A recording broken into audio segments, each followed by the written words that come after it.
से बोलिए गणेश भगवान की जय। प्यारे भक्तों, आज बुधवार के दिन आप सभी सुनिए बुधवार गणेश जी की व्रत कथा। बुधवार का व्रत करने और कथा सुनने से गणेश जी की कृपा से भक्तों की सभी मनोकामना पूरी हो जाती है। तो आइए बड़े ही श्रद्धा और प्रसन्नचित मन से रसपान करें यह कथा। प्रेम से बोलिए गणेश भगवान की जय। समतापुर नगर में मधुसूदन नामक एक व्यक्ति रहता था। वह बहुत धनवान था। मधुसूदन का विवाह बलरामपुर नगर की सुंदर लड़की संगीता से हुआ था। एक बार मधुसूदन अपनी पत्नी को लेने बुधवार के दिन बलरामपुर गया।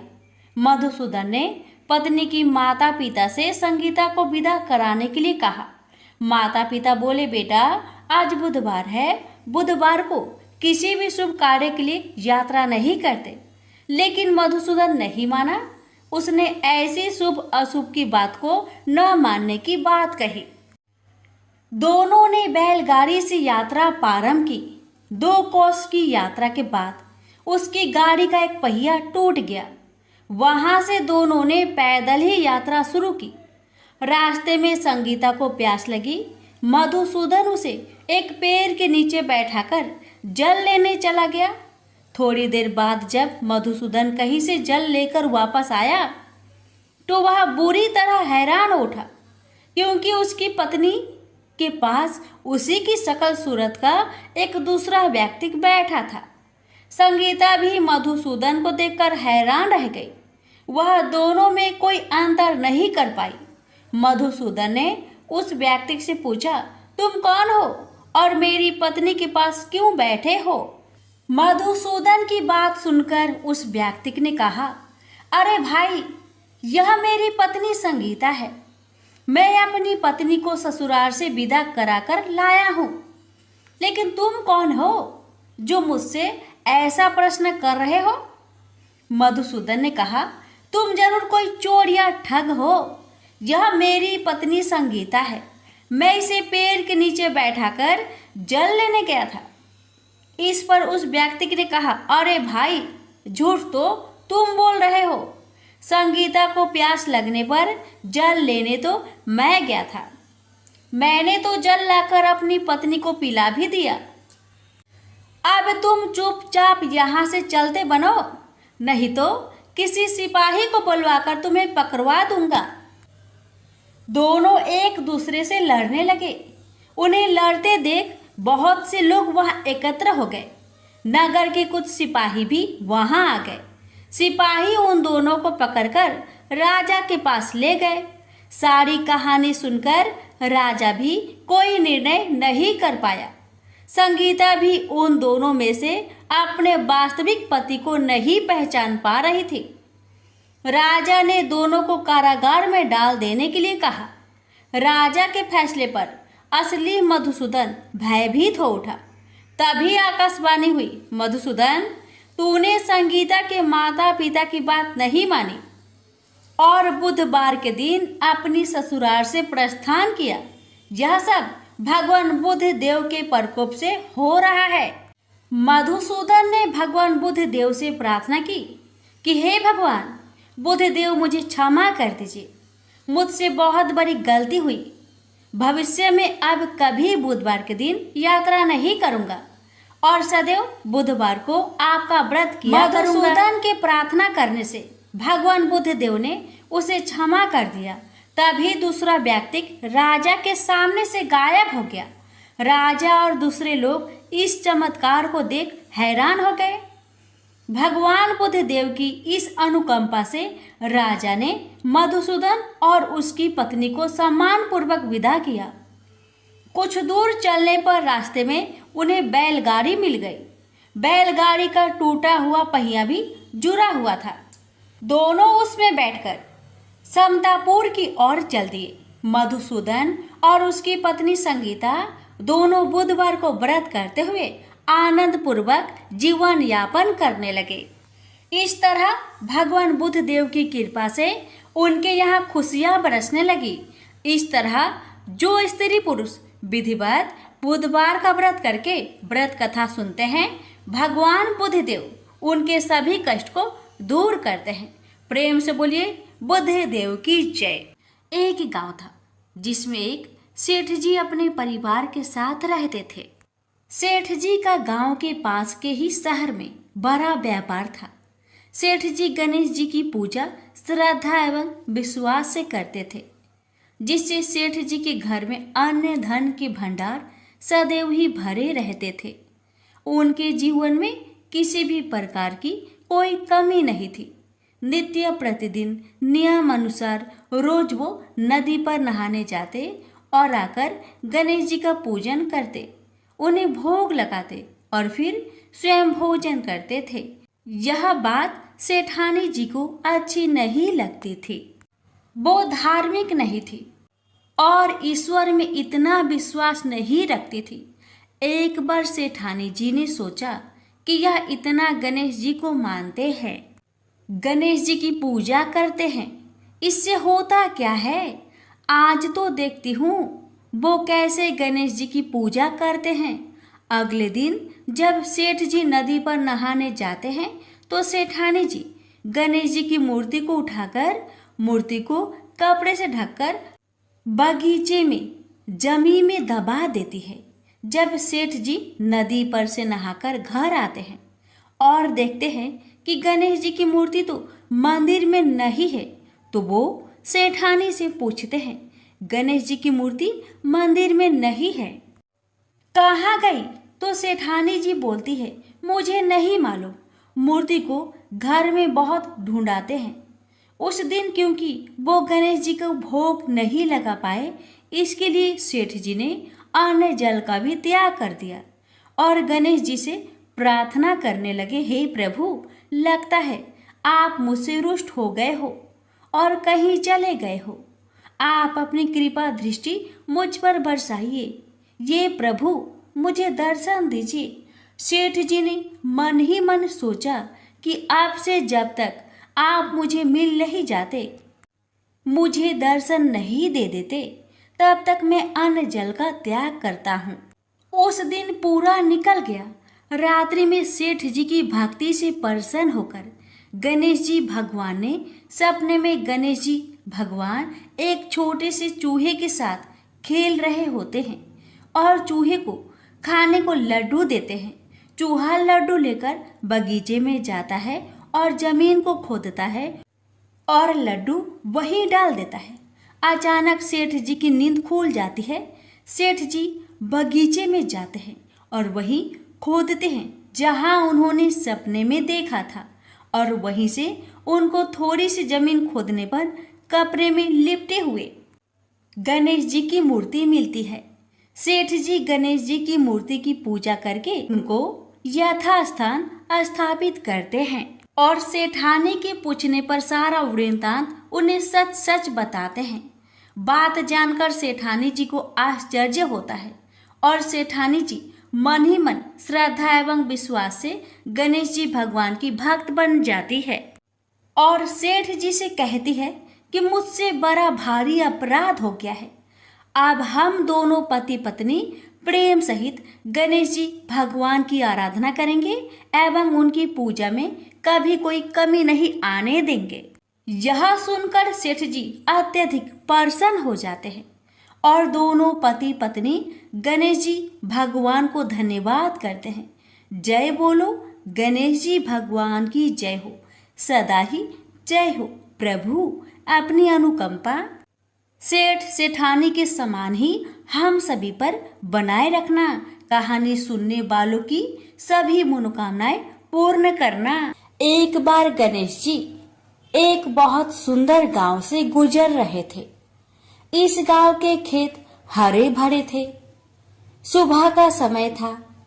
ठंडी पवन का आनंद लेते हुए गणेश जी मूषक पर सवार होकर चले जा रहे थे। इतने में वह एक खेत से गुजरे तो आनंदवश फसलों में हाथ फिरा दिया। गणेश जी के ऐसा करने से उस फसल के कुछ दाने हाथ में आ गए। अब गणेश जी को पछतावा हुआ कि उन्होंने तो चोरी कर ली। भले ही उन्होंने जानबूझकर नहीं चुराया, लेकिन अब फसल के दाने तो उनके हाथ में आ गए। गणेश जी ने गिने तो वह 12 थे। अब गणेश जी ने उस खेत के मालिक को खोजा और उन सेठ जी के यहाँ 12 साल की नौकरी पर लग गए।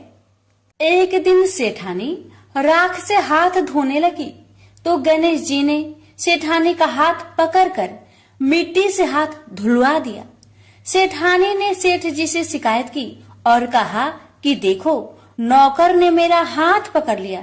सेठ जी ने गणेश को बुलाकर पूछा कि तुमने सेठानी का हाथ क्यों पकड़ा? गणेश जी ने बोला कि मैंने तो बस ये कह रहा था कि राख से हाथ धोने से घर की लक्ष्मी नाराज होकर घर से चली जाती है और मिट्टी से हाथ धोने से आती है। सेठ जी ने सोचा कि गणेश ठीक कह रहा है। थोड़ी दिनों बाद कुंभ का मेला आया। सेठ जी ने कहा, गणेश, सेठानी को कुंभ के मेले में स्नान करा के ले आओ। सेठानी किनारे पर बैठकर नहा रही थी तो गणेश जी उनका हाथ पकड़कर आगे डुबकी लगवा लाए। घर आकर सेठानी ने सेठ से कहा कि गणेश ने तो मेरी इज्जत ही नहीं रखी और इतने सारे आदमियों के बीच में मुझे घसीटकर आगे पानी में ले गए। तब सेठ जी ने गणेश जी से पूछा कि ऐसा क्यों किया? तो गणेश जी ने कहा कि सेठानी किनारे बैठकर गंदे पानी से नहा रही थी तो मैं आगे अच्छे पानी में डुबकी लगवा कर ले आया। इससे अगले जन्म में बहुत बड़े राजा और राजपाट मिलेगा। सेठ जी ने सोचा कि गणेश ठीक कह रहा है। एक दिन घर में पूजा पाठ हो रही थी, हवन हो रहा था। सेठ जी ने गणेश को कहा कि जाओ सेठानी को बुलाकर ले आओ। गणेश सेठानी को बुलाने गए तो सेठानी काली चुनरी ओढ़कर चलने लगी तो गणेश जी ने काली चुनरी फाड़ दी और कहा कि लाल चुनरी ओढ़ के चलो। सेठानी नाराज होकर सो गई। सेठ जी ने आकर पूछा, क्या बात है? तो सेठानी बोली कि गणेश ने मेरी चुनरी फाड़ दी। सेठ जी ने गणेश को बुलाकर बहुत डांटा तो गणेश जी ने कहा, पूजा पाठ में काला वस्त्र नहीं पहनते हैं, इसलिए मैंने लाल वस्त्र के लिए कहा। काला वस्त्र पहनने से कोई भी शुभ काम सफल नहीं होता है। फिर सेठ जी ने सोचा कि गणेश है तो समझदार। एक दिन सेठ जी पूजा करने लगे तो पंडित जी ने बोला कि वो गणेश जी की मूर्ति लाना भूल गए, अब क्या करें? तो गणेश जी ने बोला कि मेरी कोई मूर्ति बनाकर विराजमान कर लो, आपके सारे काम सफल हो जाएंगे। यह बात सुनकर सेठ जी को भी बहुत गुस्सा आया और वे बोले कि तुम तो अब तक सेठानी से ही मजाक करते थे, मेरे से भी करने लगे। तो गणेश जी ने कहा, मैं मजाक नहीं कर रहा हूँ, मैं सच बात कह रहा हूँ। इतने में ही गणेश जी ने गणेश जी का रूप धारण कर लिया और सेठ और सेठानी ने ही गणेश जी की पूजा की। पूजा खत्म होते ही गणेश जी अंदर ध्यान हो गए। सेठ सेठानी को बहुत धोखा हुआ और उन्होंने कहा कि हमारे पास तो गणेश जी रहते थे और हमने उनसे इतना काम करवाया। तो गणेश जी ने सपने में आकर सेठ जी को कहा कि आपके खेत में से मैंने 12 अनाज के दाने तोड़ लिए थे, उसी का दोष उतारने के लिए मैंने आपके यहाँ काम किया था। सेठ जी की करोड़ों की माया हो गई। हे गणेश जी महाराज, जैसा सेठानी को दिया वैसा सबको देना, कहते को सुनते को और सारे परिवार को दे देना। जय श्री गणेश जी। एक बार पथवारी माता पाल और विनायक जी में झगड़ा हो गया। सब आपस में स्वयं को बड़ा बताने लगे। इतने में एक ब्राह्मण का लड़का आया। पाल, पथवारी, गजानन जी ने उसे रोका और कहा, लड़के रुक जा और हमारा न्याय कर। लड़का बोला, मैं कल वापस आऊंगा तब न्याय करूंगा। घर आकर लड़के ने माँ से कहा, माँ, मुझे कल पाल, पथवारी माता, विनायक जी का न्याय चुकाना है। तो माँ ने कहा, बेटा सबको बड़ा बता देना। दूसरे दिन लड़का वहाँ गया और बोला, पाल माता आप बड़ी हो, क्योंकि हर व्यक्ति आता है और स्नान ध्यान करके शुद्ध होकर जाता है और आप सबकी रक्षा करती हैं। हे पथवारी माता आप सबसे बड़ी हो, क्योंकि कितने भी तीर्थ धर्म ध्यान कर ले पर आपकी पूजा किए बिना उनका कार्य पूर्ण नहीं होता। आप जीवित को भी तारती हैं और मरने के बाद भी उद्धार करती है। पथवारी माता पथ की धारिणी, इसलिए आप बड़ी हो। अब विनायक जी से लड़का बोला, सबसे पहले शुभ काम में आपको ही मनाया जाता है।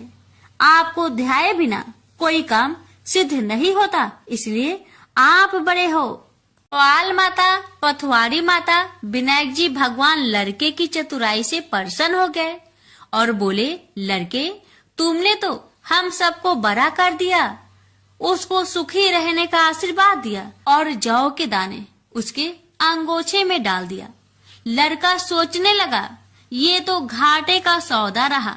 सारा दिन खराब कर न्याय किया और इतने से जौ मिले।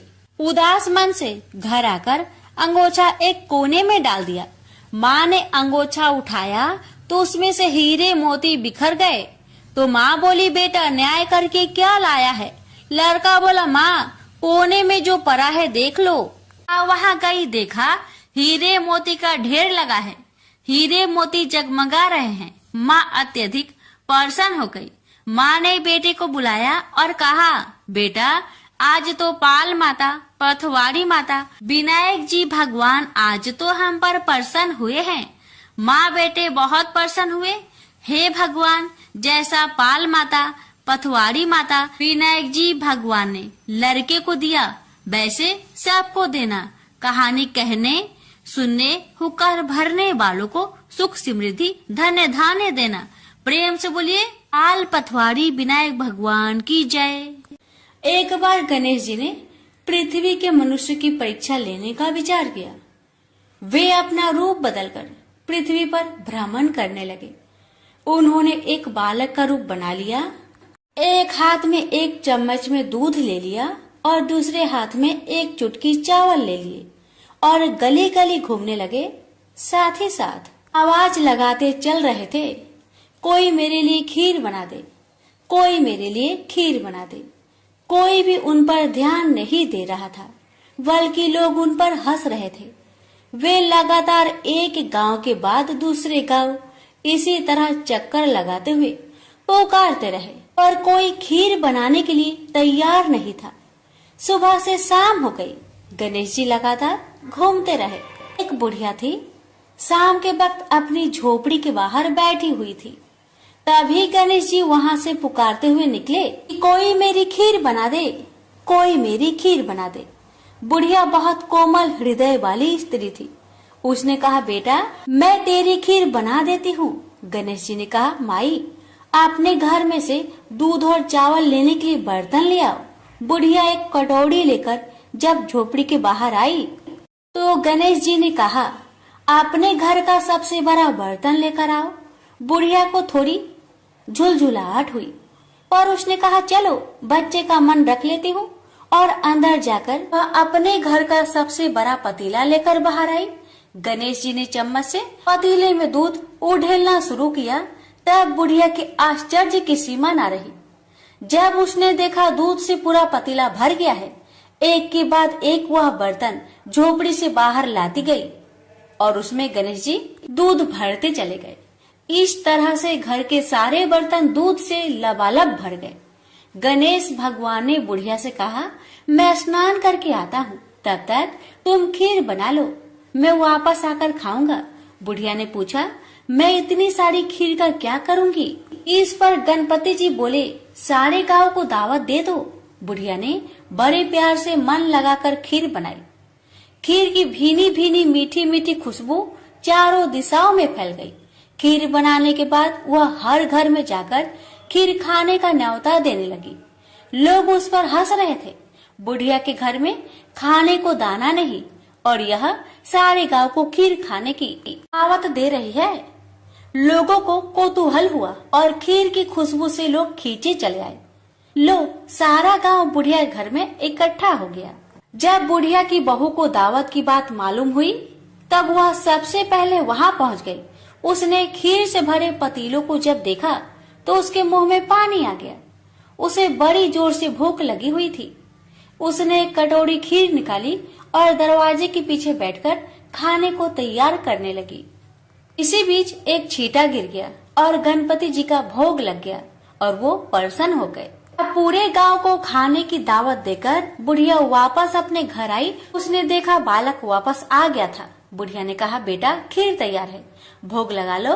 गणपति जी बोले, माँ भोग तो लग चुका है, मेरा पेट पूरी तरह से भर गया है, मैं तृप्त हूँ, अब तू खा, अपने परिवार और गांव वालों को खिला। बुढ़िया ने कहा, यह तो बहुत ज्यादा है, सबका पेट भर जाएगा, इसके बाद भी यह बच जाएगी। उस बची खीर का मैं क्या करूंगी? ईश्वर गणेश जी बोले, उस बची खीर को रात में अपने घर के चारों कोनों में रख देना। और बुढ़िया ने ऐसा ही किया। जब सारा गांव जी भरकर खा चुका तभी ढेर सारी खीर बच गई। उसने उसके पत्रों को अपने घर के चारों तरफ रख दिया। वहां उठकर उसने क्या देखा? पतीले में खीर के स्थान पर हीरे, जवाहरात और मोती भर गए हैं। बहुत खुश हुई। उसकी सारी दरिद्रता दूर हो गई। वह आराम से रहने लगी। उसने गणपति जी का एक भव्य मंदिर बनवाया और साथ में एक बड़ा सा तालाब भी खुदवाया। इस तरह उसका नाम दूर दूर तक प्रसिद्ध हो गया। उस जगह वार्षिक मेले लगने लगे। लोग गणेश जी की कृपा प्राप्त करने के लिए उस स्थान पर पूजा करने और मान्यताएं मानने के लिए आने लगे। गणेश जी सबकी मनोकामनाएं को पूरी करने लगे। प्रेम से बोलिए गणेश भगवान की जय। एक बार एक नगर में एक मालिन रहती थी। उसके पति चल बसे थे। उसका एक 4 साल का पुत्र था। उसकी सास कठोर हृदय की स्त्री थी। वह बहू को बहुत तकलीफ देती थी। एक दिन सास ने बहू और पोते को घर से निकाल दिया। वे दोनों रोते हुए चलते चलते एक जंगल में जा पहुंचे। वहां एक बड़े पेड़ के नीचे बैठ गए। वहां से थोड़ी दूर पर एक गणेश जी का मंदिर था। वहां बहुत लोग गणेश जी के दर्शन करने आते थे। दर्शन करके गणेश जी को प्रसाद चढ़ाते, फिर वह प्रसाद सबको बांट देते थे। इस प्रसाद से माँ बेटे का गुजारा होने लगा। दोनों गणेश जी की पूजा पाठ में लग गए। एक दिन उन्होंने सोचा क्यों ना हम भी जंगल से फूल लाकर बेचे। वे रोज जंगल से फूल लाकर उसकी माला बनाकर बेचने लगे। साथ में पूजा की सामग्री और प्रसाद भी बेचने लगे। इससे उनको आमदनी होने लगी। गणेश जी की कृपा से आमदनी बढ़ने लगी। जल्दी ही उन्होंने एक मकान और एक दुकान बना लिया।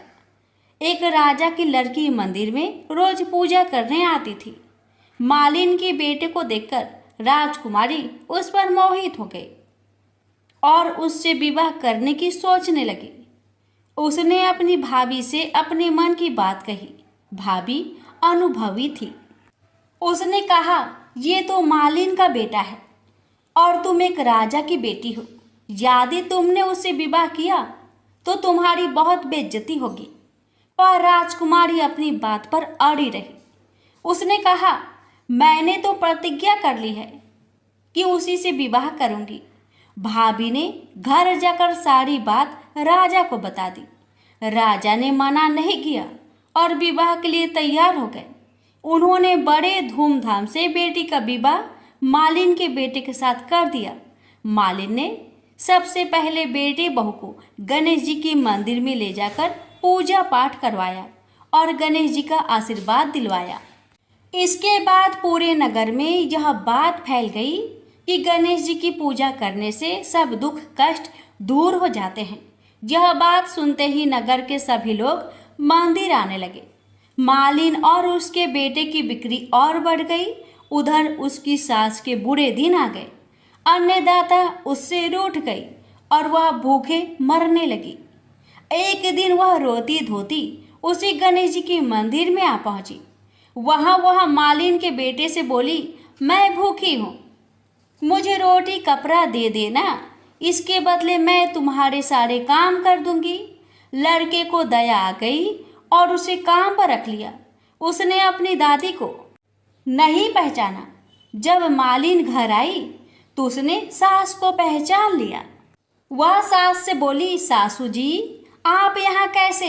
सास ने पोते की तरफ इशारा करके कहा, मेरी इस सेठ के यहाँ नौकरी लग गई है। बहू बोली, यह आपका पोता है और यह घर भी आपका ही है, यह दुकान भी आपका ही है। जब आपने हमें घर से निकाला तब गणेश जी ने हमारी रक्षा की। बहू की बात सुनकर सास बोली, मेरी करनी मैंने भोग ली। बहू बोली, सासू जी अब आप हमारे यहाँ रहो और पोते का सुख देखो। हे गणेश जी महाराज, जैसा सुख आपने मालिन को दिया वैसा ही सुख सबको देना। प्रेम से बोलिए गणेश भगवान की जय।